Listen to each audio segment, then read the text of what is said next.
తెలంగాణ రాష్ట్ర ముఖ్యమంత్రి రేవంత్ రెడ్డి గారికి ఏబిఎన్ రాధాకృష్ణ ఒక పెద్ద భారీ షాక్ ఇచ్చిండు. రేవంత్ రెడ్డికి ఏం చేయాలో అర్థమైతలేదు. రేవంత్ రెడ్డికి అత్యంత సన్నిహితంగా ఉన్నటువంటి వ్యక్తి, చాలా దగ్గర క్లోజ్.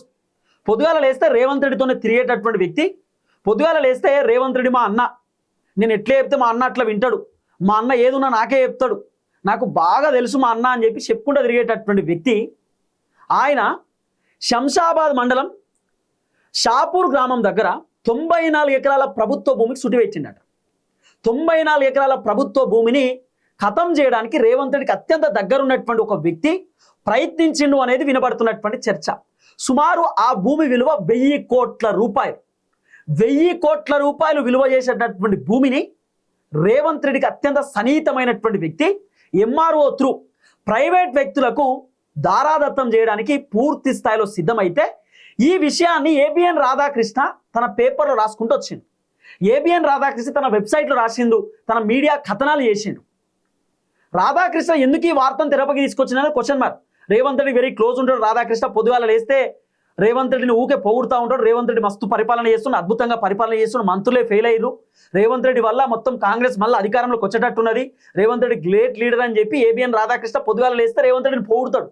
అలాంటి రాధాకృష్ణ మరి ఎందుకు ఈ వార్త రాసింది అనేది ఒక పెద్ద ప్రశ్న. ఇప్పుడు రాధాకృష్ణ మళ్ళా చాలా క్లియర్గా చెప్పిండు, రేవంత్ రెడ్డికి అత్యంత సన్నిహితమైనటువంటి వ్యక్తి, రేవంత్ రెడ్డి వెరీ క్లోజ్, ఆయనే ఈ దందాలో పాల్గొనడు అని చెప్పి కూడా ఏబిఎన్ రాధాకృష్ణ ఈ వార్తను రాసుకుంటూ వచ్చిండు.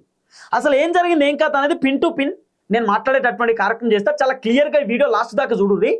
అసలు కాంగ్రెస్ ప్రభుత్వం వచ్చిన తర్వాత రేవంత్ రెడ్డి పేరు చెప్పి, రేవంత్ రెడ్డి నాకు క్లోజు, రేవంత్ రెడ్డి మా అన్న, రేవంత్ రెడ్డి మా దేవుడు, రేవంత్ రెడ్డి ఇక నాకు అన్ని అని చెప్పి రకరకాల రేవంత్ రెడ్డి పేరు చెప్పి కబ్జాలు పెట్టడం, దందాలు చేయడం, ఇసుక దందా, రకరకాల వాళ్ళని వీళ్ళని ఇన్ఫ్లుయెన్స్ చేసి భయపెట్టడం, రకరకాల కథ నడుస్తుంది తెలంగాణలో. ఏమనంటే రేవంత్ రెడ్డి నాకు క్లోజ్, రేవంత్ రెడ్డి మా అన్న, నేను పోతే రేవంత్ రెడ్డి కలుస్తాడు, రేవంత్ రెడ్డితో ఒక 2-3 సార్లు వేరే వాళ్ళు ఫోటోలు దిగుతారు, సోషల్ మీడియాలో పెట్టుడు, నేను ఎట్లా చెప్తే మా అన్నట్టు తింటాడు, నేను ఏది చెప్తే మా అన్నట్టు తింటాడు అని చెప్పి రేవంత్ రెడ్డి పేరు వాడుకొని రకరకాల దందాలు చేయడం. మరి ఇప్పుడు రేవంత్ రెడ్డికి అత్యంత సన్నిహితమైనటువంటి వ్యక్తి అని చెప్తున్నారు. మరి దీంట్లో రేవంత్ రెడ్డి పాత్ర ఏమన్నా ఉందా, రేవంత్ రెడ్డికి ఏమన్నా తెలుసా ఇదంతా, లేకపోతే రేవంత్ రెడ్డి అన్నదమ్ములు ఏమైనా దీంట్లో ఇన్వాల్వ్ అయ్యారా అనేది క్వశ్చన్ మార్క్ ఇప్పుడు.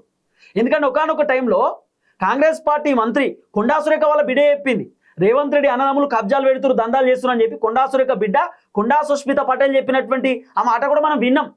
కాబట్టి మరి రేవంత్ రెడ్డి అన్నదమ్ముల హస్తం ఏమన్నా ఈ భూమి కబ్జాలు ఏమైనా ఉందా అంటే 94 ఎకరాలు ఖతం చేసే దాంట్లో రేవంత్ రెడ్డి అన్నదమ్ముల వాళ్ళ హస్తం ఏమన్నా ఉండొచ్చా అనేటటువంటి ఒక చర్చ అవుతుంది.